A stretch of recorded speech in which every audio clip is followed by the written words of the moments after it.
오늘 함께 읽을 성경 말씀은 사도행전 10장 39절에서 43절입니다. 세번역 성경으로 읽겠습니다.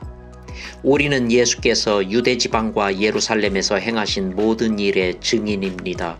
사람들이 그를 나무에 달아 죽였지만 하나님께서 그를 사흔 날에 살리시고 나타나 보이게 해주셨습니다. 그를 모든 사람에게 나타나게 하신 것이 아니라 하나님께서 미리 택하여 주신 증인인 우리에게 나타나게 하셨습니다.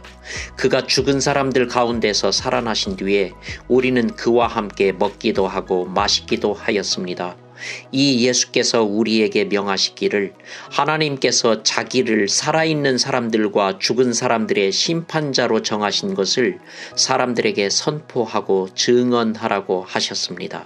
이 예수를 두고 모든 예언자가 증언하기를 그를 믿는 사람은 누구든지 그의 이름으로 죄사함을 받는다고 하였습니다. 사도행전 10장에는 한 역사적인 만남이 나옵니다. 이 만남을 통해서 복음이 유대인의 벽을 넘어서 다른 민족에게 들불처럼 번져나갔거든요. 이 만남은 베드로와 로마군 장교 고넬료의 만남입니다. 본문은 이 두 사람의 만남을 아주 특이한 방식으로 기록하고 있어요. 하나님이 이 만남을 어떻게 계획하셨고 실행하셨는지를 본문이 상세히 보여주고 있거든요. 한번 보실까요? 자, 고넬료가 사람을 보내서 베드로를 자기 집으로 초청합니다. 이것은 누가 한 일이라고 본문이 기록합니까? 하나님이 하신 일이에요.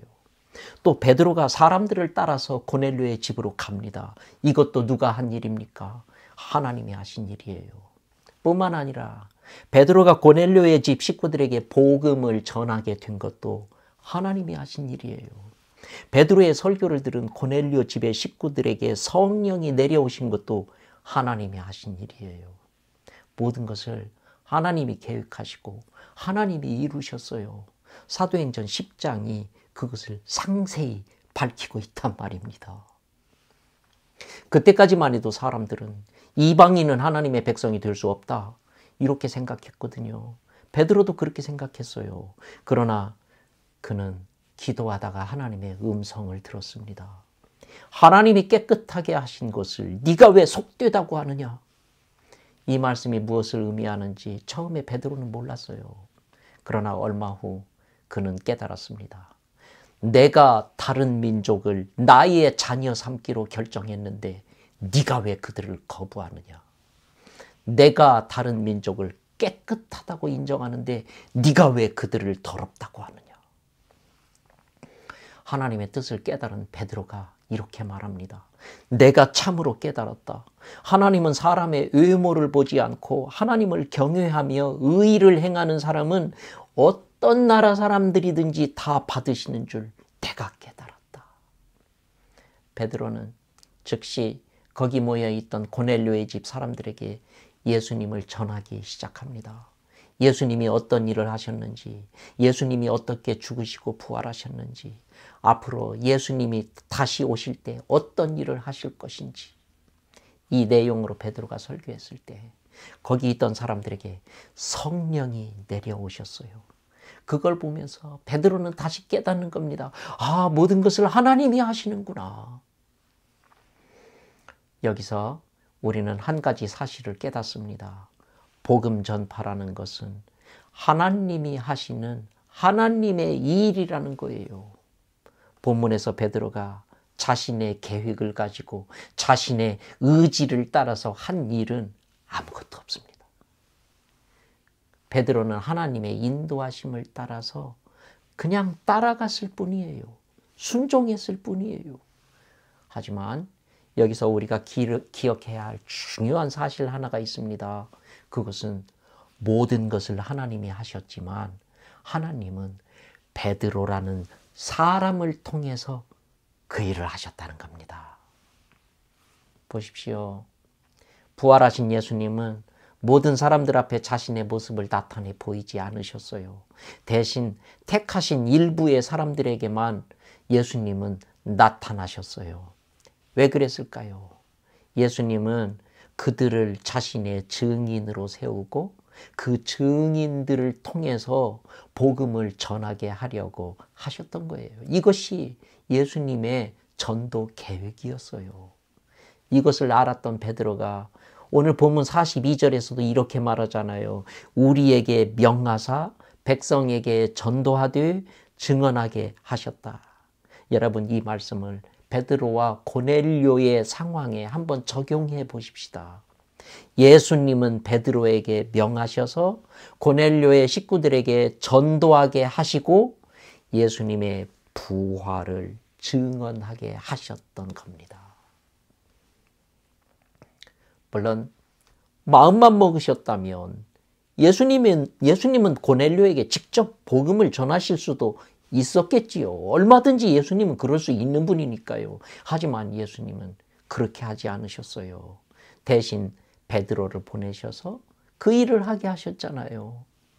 베드로를 증인으로 삼아서 예수님은 베드로가 복음을 전하게 하셨던 것입니다. 그래서 베드로는 자신의 정체성을 예수님의 증인이라고 규정하고 있는 겁니다. 베드로는 이전부터 복음을 전할 때 의뢰 사람들에게 이런 말을 했어요. 우리가 이 일의 증인이다. 유대인들이 자신을 죽일 듯이 위협할 때에도 베드로가 이렇게 말하잖아요. 우리는 보고 들은 것을 말하지 않을 수 없다. 이게 무슨 얘기입니까? 우리는 증인의 역할을 하지 않을 수 없다.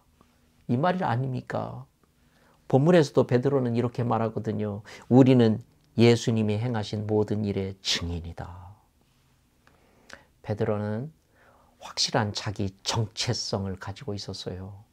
유다를 대신할 사도를 뽑을 때 베드로가 이렇게 말했거든요. 그 사람을 세워서 우리와 더불어 예수께서 부활하심을 증언할 사람이 되게 하자. 이 말에서도 베드로는 사도들에게 그들의 정체성이 무엇인지를 분명하게 말하고 있습니다. 그것은 예수님의 부활을 증언할 사람이라는 거예요. 사도 바울도 이렇게 고백하고 있지 않습니까? 내가 달려갈 길과 주 예수께 받은 사명, 곧 하나님의 은혜의 복음을 증언하는 일을 마치려 하면은 나의 생명조차 조금 더 귀한 것으로 여기지 않는다. 그렇습니다. 사도들은 복음을 증언하는 것을 자신의 생명보다 더 귀하게 여겼어요.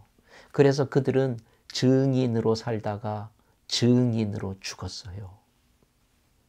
예수님의 부활의 증인. 이것이 어찌 사도들에게만 해당되는 말이겠습니까?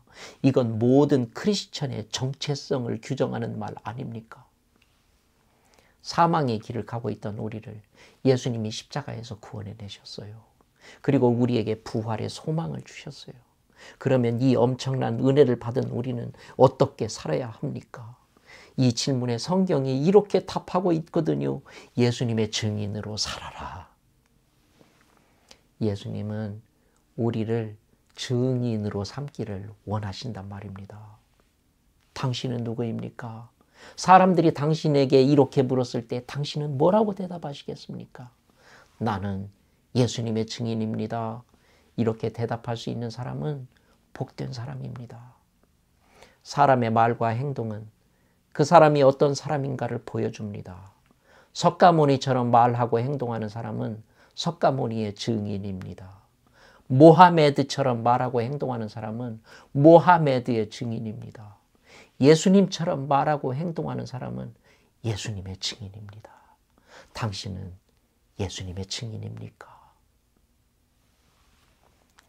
지난주 중에 미국에서 실시한 한 설문조사 결과를 인터넷 뉴스에서 인상 깊게 본 적이 있습니다. 어쩌면 당신도 이 기사를 읽었을 거예요. 미국인 가운데 나는 종교를 가지고 있다고 생각하는 사람이 얼마나 될 것 같습니까? 20세기에는 미국인의 70%가 종교를 가지고 있다고 대답했다고 합니다. 그런데 21세기인 지금은 종교를 가진 사람의 수치가 47%로 줄어들었어요. 이 설문조사 결과를 믿고 싶지 않지만 우리가 부인할 수 없는 한 가지 사실이 있어요. 그건 미국 크리스천의 수가 급격히 줄어들고 있다는 거예요. 더 놀라운 것은 1980년 이후에 태어난 소위 밀레니얼 세대가 기독교를 특히 많이 떠났다는 사실입니다. 1946년 이전에 태어난 미국인들은 지금도 66%가 자신을 크리스천이라고 말합니다. 그런데 1980년 이후에 태어난 미국인들은 36%만이 자신을 크리스천이라고 말하고 있어요. 그런데 이보다 더 큰 문제가 있습니다. 그건 교회들이 이런 상황을 잘 알고 있으면서도 아무런 대응도 못하고 있다는 거예요. 그저 무기력하게 대책 없이 상황을 바라만 보고 있는 거예요. 이 현상은 미국 교회에만 나타나는 현상은 아닙니다. 내가 지켜본 바로는 한국 교회도 마찬가지입니다. 그렇다면 우리는 어떻게 해야 할까요? 그저 무기력하게 바라만 보아야 할까요? 세상이 하나님을 점점 더 멀리한다고, 교회가 텅텅 비어가고 있다고 주저앉아서 탄식만 할 겁니까? 아니요. 그건 예수님의 정신이 아닙니다. 그건 너무나 비참합니다. 이런 때일수록 우리는 예수님의 증인의 역할을 해야 돼요.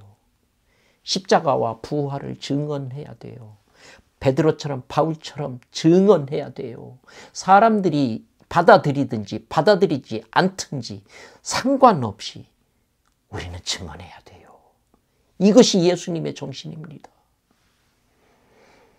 내 말을 듣고 혹시 당신은 이렇게 생각할지도 모르겠어요. 목사님, 코로나 바이러스 팬데믹으로 세상이 바뀌었습니다. 거리에 나갈 수도 없고 사람들을 만날 수도 없습니다. 이런 상황에서 어떻게 증언을 하란 말입니까? 그래요. 세상이 바뀌었어요. 거리에서 사람들에게 전도지를 나누어 주면서 예수님 믿으라고 말할 수 있는 기회는 다시 오지 않을지도 몰라요. 우리가 집집마다 찾아다니면서 문을 두드리고 사람들을 불러낼 수 있었던 시대는 영원히 끝났는지도 몰라요. 그러나 아직도 우리는 증언을 할 수 있어요. 증언 중에는 침묵으로 하는 증언도 있으니까요. 우리가 길에서 마주친 이웃과 눈인사를 주고받는 것도 증언이 될 수 있어요. 우리가 가게에서 물건값을 계산하는 것도 증언이 될 수 있고, 직장에서 동료와 함께 일하는 것도 증언이 될 수 있어요. 우리가 예수님의 증인인 것을 보여주는 모든 행동이 바로 증언이에요. 지금 우리가 할 수 있는 증언은 그거예요. 물론 우리가 삶을 통해서 침묵으로 예수님을 증언한다는 거, 이거 결코 쉬운 일 아닙니다. 지극히 어려운 일입니다. 하지만 그렇게 하는 증언이 말로 하는 증언보다 더 강력해요. 한 가지 물어봅시다. 우리가 예수님을 닮고 선하게 살려고 애쓰는 이유가 무엇입니까? 우리는 왜 억울한 일이나 모욕을 당해도 실망하지 않는 겁니까? 우리는 왜 이 땅에서 시련을 당해도 포기하지 않는 겁니까? 우리는 왜 인생의 무거운 짐에 억눌려서 신음하면서도 그것을 참고 있는 겁니까? 예수님의 증인이기 때문에. 우리가 예수님의 증인이라는 정체성은 이 땅에서 당하고 있는 모든 불의와 폭력과 어두움을 참고 이겨내게 만들거든요. 이 메시지를 준비하면서 나는 자신을 돌아보았습니다. 나는 예수님의 증인으로 살고 있는가? 나는 사람들 앞에서 부활을 증언하는 삶을 살고 있는가? 사람들이 내 삶을 보고 이렇게 말할 수 있을까? 박 목사의 설교를 듣고 예수님이 부활하신 것을 믿게 됐다. 박 목사의 삶을 보고 나도 부활의 증인으로 살기로 했다. 글쎄요. 사람들이 과연 그럴 것인지 나는 자신이 없습니다. 그래서 이제부터라도 예수님의 증인의 삶을 살기로 저는 다시 결심하는 겁니다. 어떻습니까? 당신과 나만이라도 그렇게 살면 안 될까요? 우리가 모든 일을 예수님의 증인의 정체성을 갖고 하면 안 되는 걸까요? 우리는 종종 자신이 예수님의 증인이라는 것을 잊어버리고 실수를 저지르고 자신의 추한 모습을 드러낼 때가 있습니다. 때문에 누군가가 옆에서 자꾸만 우리 자신의 정체성을 기억하도록 도와주어야 합니다. 바로 그것이 목사로서 내가 당신을 위해서 해야 할 역할이겠지요. 자신의 부족함에도 불구하고 내가 당신에게 이 메시지를 전하는 이유가 바로 거기에 있습니다. 우리는 크리스천으로서 참으로 어려운 시대를 걸어가고 있습니다. 그럴지라도 우리는 자신이 예수님의 증인이라는 사실을 잊지 마십시다. 어디서 무엇을 하고 살아도 예수님의 증인으로 사십시다. 우리가 그렇게 살 때에 내가 변화하고 우리 가정이 변화하고 커뮤니티가 변화하는 일들이 일어날 줄 믿습니다. 크리스천의 삶의 의미는 바로 거기에 있습니다. 주님, 우리는 예수님의 증인으로 살아야 한다는 것을 알면서도 그것을 부담스러워합니다. 자신의 본분을 더 이상 회피하거나 미루지 않도록 우리를 도와주십시오. 우리에게 용기를 주십시오. 새롭게 결단하고 담대하게 실천하도록 우리를 인도해 주십시오. 주님이 나를 향해 나의 충성된 증인이라고 부르실 수 있도록 살아가게 해 주십시오. 주께서 당신에게 복을 주시고 당신을 지키시기를 원하며 주께서 그의 얼굴을 당신에게 비추사 은혜 베푸시기를 원하며 주께서 그 얼굴을 당신에게로 향하여 드사 평강 주시기를 축복하며 기도합니다. 아멘.